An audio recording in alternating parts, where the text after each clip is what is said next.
सभी को 77 वर्षवीं वर्षगांठ भारत में मनाई जा रही है। क्यों मनाई जाती है? आपको मालूम होना चाहिए कि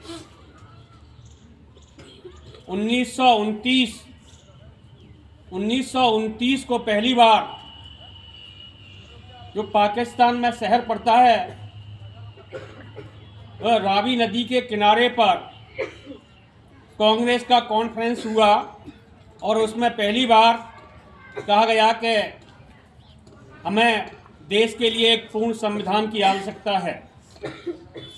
उसी समय नींव पड़ गई कि हमारे देश के स्वतंत्र होगा तो सबसे पहले स्वतंत्र भारत के लिए एक संविधान की जरूरत है।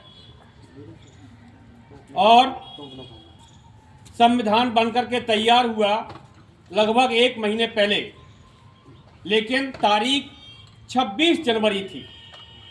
तो हमने सोचा क्यों नहीं 26 जनवरी कभी भी पड़ेगी, तभी हम अपने संविधान को लागू करेंगे। सन 1950 26 जनवरी को पूरे भारत देश में संविधान लागू कर दिया गया था, लेकिन कुछ प्रावधान पहले ही लागू कर दिए गए थे।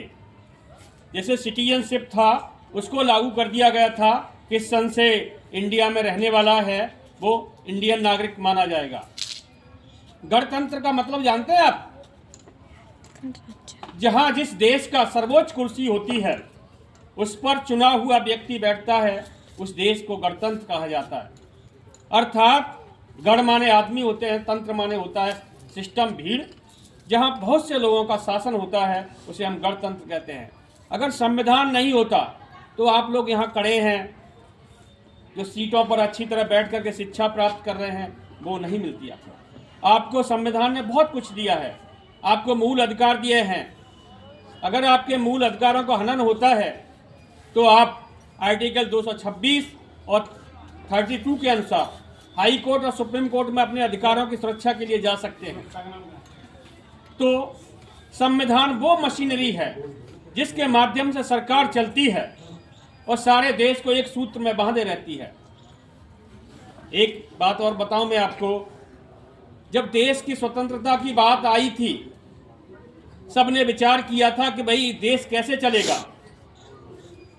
सब जगह महात्मा गांधी और भी नेता थे, घूम फिर आए, लास्ट में अंबेडकर जी के पास आए कि भाई जब देश स्वतंत्र होगा तो कैसे संविधान चलेगा, अर्थात देश कैसे चलेगा। उन्होंने कहा भाई पहले डू एंड डाई करो, उसके बाद ऐसा संविधान बना के दूंगा मैं आपको क्या पत्ता तक नहीं हिल पाएगा।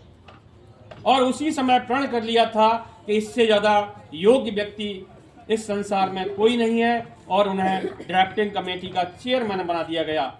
और उन्होंने बहुत मेहनत की। सारे जो संविधान सभा के जो प्रारूप समिति के 7 सदस्य थे, धीमे धीमे करके उनका सारा साथ छोड़ गए। किसी की मृत्यु हो गई, किसी ने अपने परिवार की समस्या बता करके उस समिति से अलग हो गए।